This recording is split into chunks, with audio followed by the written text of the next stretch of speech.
How's it going, everyone? Today I'm going to be showing and explaining the technique I use for creating realistic details and textures in my drawings, and in some ways it's a bit of an unusual approach. I know that a lot of you see it in time-lapse and want me to try and show you some more real-time footage, and so that's what I'm going to do today. I'm going to have some real-time footage and I'll narrate over it and try and explain the approach, the techniques, and also just the process in general. And it can be a bit complex, but I've been practicing drawing like this for a while. And it comes with time, so hopefully this will give you some kind of an insight and you can take something away from it. But real quickly, on a side note, I've recently launched a Patreon page where I'll be uploading a lot of the real-time footage from the majority of drawings that I actually finish, and I'll be narrating over some of that footage as well. I'll also use that page to update you on video ideas, to communicate with you, and give you some drawing advice that I think might be helpful, and just really use that page as an extension to what it is I do on here. So I'll go ahead and put a link in the description if you feel like checking that out, but for now, let's get on with this video. Okay, so let's start off by speeding this up just a bit so we can get further into this drawing. Now I'll go ahead and put it into real time, and I'll also put the reference on screen here so you can see what it is I'm actually drawing. So first of all, please don't fall asleep, because in real time this is a painstakingly slow process. But you've asked for it, and so here it is. And I suppose in some way it will be good. It'll give you a good idea of just how long it takes. Bear it in mind that I'm always studying the reference image before I carefully place down marks with the pencil. You can see the marks I'm making, and this can be random. It just depends on what it is I'm looking at in the drawing and on the reference. I always try to study the texture of the skin. In this case though, I've started with a section of the eyebrows and I slowly work upwards and just work from that point, looking at how different marks on the reference interact with each other. Also, an important part of this process is to concentrate on the pressure you apply with the pencil, because that's going to change the shades and also the tones you produce. And as usual, I'm working with a 2B pencil. I normally complete most of my drawings using a 2B pencil, and it's near enough in the middle of the grading scale, and so I'm able to basically get a good variation of shades.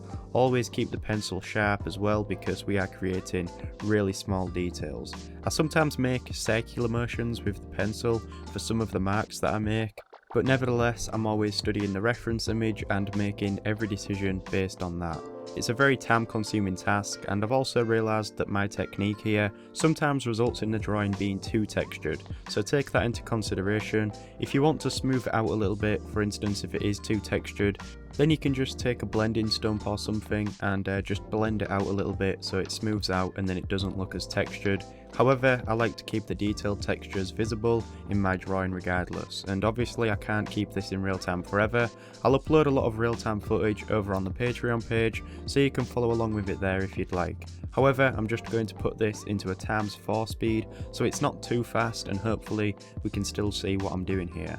When you look at the reference image, there are some distinctive marks that you might want to focus your attention on when it comes to your drawing. Obviously this can vary between different reference images and what it is you are actually drawing, but you can also apply these techniques to when it comes to drawing things from life. However, like I was saying, some distinctive features on this image, for instance, would be the forehead creases. This appears a lot darker compared to the rest of the marks surrounding them, and so for this I tend to create similar marks with the pencil, except I apply a little more pressure to get them darker. And this also applies to when I start to draw things like the hair and also the eyebrows. So let's jump to that eyebrow, and I'll put this back into real time so you can see it again. For this, I'm just repeating what I did earlier. I'm carefully studying the reference and trying to duplicate those small individual hairs using the pencil. This is why it's important to keep the pencil sharp and to a point. Let's go ahead and switch over to one of them side views so that we can get a closer look. One thing that can be seen here is the placement of each individual hair. Now I'm still using the reference, except I'm leaving some negative space in between each of them. A small separation stops the hairs from being too close together, resulting in one solid dark area. And sometimes that might be what it is we are actually trying to achieve, like over on the other side of the eyebrow if you can see it there. That's what we did earlier, and most of them hairs were drawn quite close together, so they appear more darker. However, at this side, in the main section of the eyebrow, I want each hair to stand out. Also, making these hairs darker helps contribute to this. One thing that kind of helps me when I approach drawing like this, and something that we should try and understand or somehow try and imagine, is that everything is essentially built up of marks. If we look at the image, and this can also apply to drawing things from life, I try and really see everything that makes up that object. On this face, it would be things like the texture of the skin, the hairs on the face, the darker elements like the creases in the forehead and the shadows that are present. I try and really observe everything before I create a mark on the paper. It's a really tedious process, but it's the process that I enjoy, and the focus on the small details requires a lot of attention. I'll keep jumping through this footage and going into real time so that you can get a closer look. It might also be worth me saying that the process can change in regards to what it is I'm actually drawing, and also what I'm trying to achieve. I sometimes take a more loose and sketchier approach, but when I create drawings as realistically as possible, this is usually the approach that I take. I'm going to be doing some more freehand sketching again soon, and I also apply some similar techniques to when I do that. Also, looking at the footage on screen, you might sometimes see me go back to an area that I had previously done. I do normally render the drawing fully before moving on, however it's natural to look back at the reference and areas you had drawn earlier and then decide to go back and make small subtle changes, like building on top of the detail or making areas darker. But I think that pretty much covers most of the process and the things I try and focus on when I draw like this. I hope you was able to take something away from this. After the outro, I'll include some more real-time footage so that you can study it yourself. But as I said earlier, I'll be uploading real-time footage and more over on the Patreon page. I'll also be doing some narration on some of that footage where I can talk about things that I don't normally get a chance to discuss on here. Things like my experience with drawing and the thoughts that I have when I create things. I'll have a video explaining it more in depth at a later date, but for now I'll include a link in the description. So there we go, that was me making an attempt at explaining this weird process I have when it comes to creating a realistic drawing. And the texture and detail, it's a strange approach because it's almost like I'm rendering the drawing fully from one point and then moving onwards, but it sort of just comes with time and practice, so hopefully this was able to help you in some way. But thank you for watching. If you enjoyed the video, please give it a like because it really helps me out, and of course have yourself a great day. I'll see you in the next one.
you.